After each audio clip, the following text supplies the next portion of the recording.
राधे राधे, जय श्री कृष्ण। आज मैं आप लोगों को जया एकादशी व्रत कथा सुनाने जा रही हूँ। माघ मास की शुक्ल पक्ष की एकादशी को जया एकादशी कहते हैं।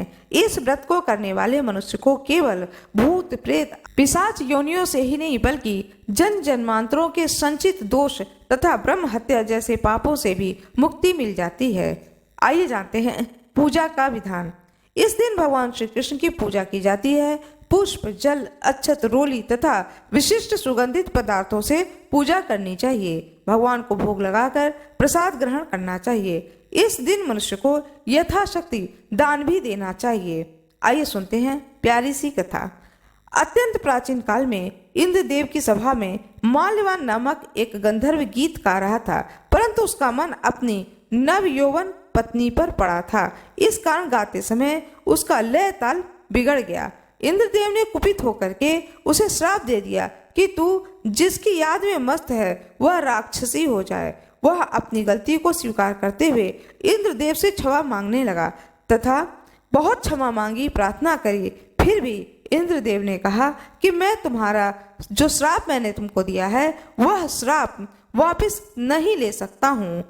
ऐसा कह करके इंद्रदेव ने उसे अपने राज्यसभा से बाहर निकाल दिया।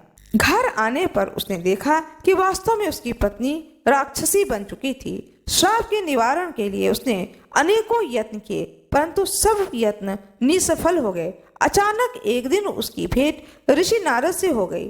तब उन्होंने दुख का कारण पूछा। गंधर्व ने सारी बातें नारद भगवान को बता दिया और नारद भगवान से पूछा कि हे प्रभु, हे मुनि, आप मुझे इस श्राप से निवृत्ति के लिए कोई उपाय बताएं। नारद मुनि को दया आ गई और उन्होंने कहा कि हे गंधर्व, तुम एक सुंदर कार्य करो। माघ मास के शुक्ल पक्ष की जो एकादशी है, जया एकादशी, इस व्रत को करो और अपनी पत्नी से भी कराओ। इस व्रत के प्रभाव से तुम इस श्राप से मुक्ति को प्राप्त हो जाओगे और साथ ही तुम्हें पुनः स्वर्ग में स्थान प्राप्त होगा। भगवान श्री कृष्ण की कृपा प्राप्त होगी। माल्यवान ने नारद मुनि की बात को मान करके जब माघ मास की एकादशी व्रत आया तब उसने उस जया एकादशी व्रत को स्वयं भी किया और अपनी पत्नी से भी करवाया।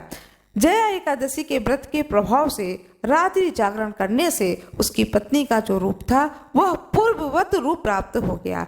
वह पूर्व रूप में जितनी सुंदर थी उतनी ही सुंदर हो गई। उस रूप को देख करके वह गंधर्व अत्यंत प्रसन्न हुआ और फिर वह स्वर्ग को जाता है और इंद्रदेव से क्षमा मांगता है। उसकी पत्नी के रूप को देख करके इंद्रदेव कहते हैं कि तुम्हारी पत्नी इतनी सुंदर पूर्व रूप से कैसे हो गई, इस श्राप से तुम्हें कैसे मुक्ति मिल गई, तुम सारी कथा मुझे विस्तार पूर्वक बताओ।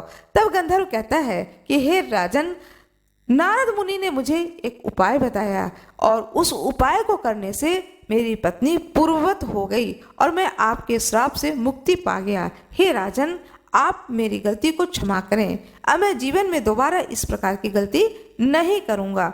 बार बार क्षमा मांगने पर इंद्रदेव अत्यंत प्रसन्न होते हैं और उस गंधर्व से कहते हैं कि हे गंधर्व, मैंने तुम्हें तुम्हारी गलती के लिए क्षमा किया और तुमने उसके लिए सजा भी प्राप्त कर ली।